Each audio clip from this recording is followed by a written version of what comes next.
નમસ્કાર મિત્રો, હું છું એડવોકેટ ચેતન બારૈયા. મિત્રો, તારીખ 15 તારીખના રોજ બગડાણા ખાતે જે આત્મવિલોપનની ઘટના બની એ ખરેખર સમાજ માટે અને પ્રશાસન માટે ખૂબ જ દુઃખદ ઘટના કહેવાય. હું આવી ઘટનાને વખોડી કાઢું છું, કારણ કે આવી ઘટનાઓ ક્યારે બનતી કે જ્યારે દેશ ઉપર વિધર્મીઓ જ્યારે આપણી ઉપર આક્રમણ કરતા,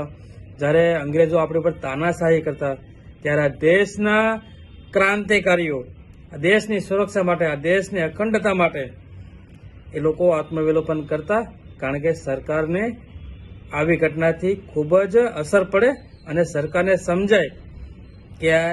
લોકોને આપણે કેટલી ક્રૂરતા અને કેટલી આપણે એની ઉપર અત્યાચાર કરીએ છીએ. તો ખરેખર આવી ઘટનાનું હું વખોડી કાઢું છું અને એસઆઈટીની ટીમને બે હાથ જોડીને એક વિનંતી કરું છું કે એક સોશિયલ મીડિયાના માધ્યમથી એક વિડીયો મેં જોયો હતો કે પોલીસ સ્ટેશનની બહાર કોઈ વ્યક્તિ, હવે સરકારી કર્મચારી હોય કે પછી પ્રાઇવેટ વ્યક્તિ હોય એ મને પાકી માહિતી નથી, પણ મને જ્યાં સુધીની માહિતી છે એ તમને ચોક્કસ કહીશ કે એક ઠેલામાં 8 મોબાઈલ હોય છે અને પૈસા હોય છે. તો આ 8 આરોપીના જે મોબાઈલ એ આ લોકોના હતા કે આ પૈસા આ લોકોના હતા કે બીજા કોઈ વ્યક્તિ દ્વારા આ કેસને બોધો કરવા માટે કે પછી આ કેસને ચોટ પહોંચે એવા ઈરાદાથી ડુપ્લિકેટ મોબાઈલ આપી અને પુરાવા ઊભા કરવામાં આવે છે. તો એસઆઈટીની ટીમને મારે ખાસ કહેવાનું કે આ કેસ બાબતે કોઈ પણ જાતની બાંધછોડ કરતા નહીં. આ તમામ આરોપીઓ છે ને એના સાચા ખરા મોબાઈલ છે એની તપાસ કરવામાં આવે અને આ મોબાઈલમાં કોને ફોન કર્યો હતો, કોની સાથે વાત કરી હતી, આઉટ ગોઈંગ ઇનકમિંગ કોલ, આ તમામની સંપૂર્ણ માહિતી લેવામાં આવે અને એના બેઝ ઉપર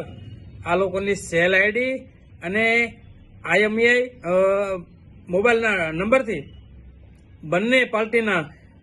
જે ટાવર લોકેશન છે તેની ટાવર લોકેશનના બેઝ ઉપર એની સંપૂર્ણ તપાસ કરવામાં આવે અને CDR અને જે ફાર્મ હાઉસ હતું કે આ કેસમાં કોઈ પણ જગ્યાએ જે ઘટના બની હતી એ તમામ CCTVના ફૂટેજના બેઝ ઉપર HDR કઢાવવામાં આવે, જેથી કરીને તમે કોળી સમાજને ન્યાય પાવી શકો છો.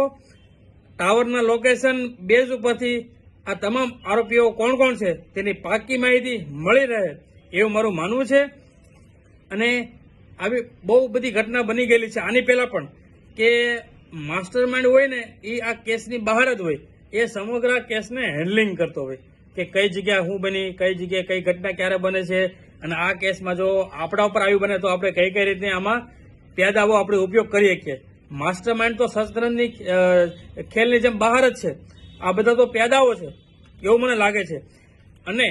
જ્યારે એસઆઈટીની ટીમની રચના કરી ત્યારે પહેલા જ દિવસે જે તે અધિકારી પાસેથી જે ચાર્જ લેવામાં આવ્યો હતો તો તેના પ્રાથમિક અહેવાલ પ્રમાણે સંપૂર્ણ માહિતી આપી દેશે. એમ છતાં જો આ બંને PI PV ડાંગર અને KS પટેલ સાહેબને, મવાના ટાઉનના PI, આ બંને PIને જો સમન્સ કાઢવામાં આવ્યું છે તો કંઈક ને કંઈક મને એવું લાગે છે કે કોઈ રાજ છુપાયેલું છે. એસઆઈટીની જે મેન અધિકારી છે એના દ્વારા સમન્સ પાઠવવામાં આવ્યું છે. તો હવે જોઈએ આગળ શું થાય છે. અને જો મુખ્ય આરોપી આમાં જો મળી આવે તો આ મુખ્ય આરોપી ઉપર BNSની કલમ 3/5 એમાં ઉમેરો કરવામાં આવે. અને એમાં ઘણા પણ જજમેન્ટ છે, હું તમને શોર્ટમાં જે મુખ્ય જજમેન્ટ છે એની માહિતી આપું કે Mehboob Shah versus M Porel એન્ડોસ રિવલ કેસ. બીજો જજમેન્ટ છે મહેન્દ્રા કુમાર ઘોષ વોસફ king emperor post office case અને રિશિયોડ પાંડે વોસફ સ્ટેટ ઓફ ઉત્તર પ્રદેશ. તો આવા મોસ્ટ ઓફલી જજમેન્ટ એવા છે અને આવા ઘણા પણ મોસ્ટ ઓફલી આવા કેસ જ્યારે બનતા હોય કે માસ્ટરમાઇન્ડ હોય એ અલગ જગ્યાએથી તે આ ગુનો પાર પાડવા માટે આખું સંકલન કરતો હોય, આખી ઘટનાનું સ્ત્રોત બનાવતો હોય ને આખી ઘટનાને પાર પાડવા માટે આખું પ્રી પ્લાનિંગ કરતા હોય. તો સરકારને મારી ખાસ અપીલ છે કે આમાં તમે પૂરેપૂરો સાથ આપે અને સહયોગ આપો અને નવનીતભાઈને અને પરિવારને ન્યાય મળી રહે એ માટે સંપૂર્ણ આપ દ્વારા મહેનત કરવામાં આવે અને સમાજમાં જે કંઈ પણ રાજકારણ થતું હોય, હું તો માનતો જ નથી રાજકારણને કે રાજકારણ સમાજમાં થતું હોય, પણ જો રાજકારણ થતું હોય તો આપણે ગેરમાર્ગે કોઈએ દોરાવવું નથી. આપણે ફક્ત ને ફક્ત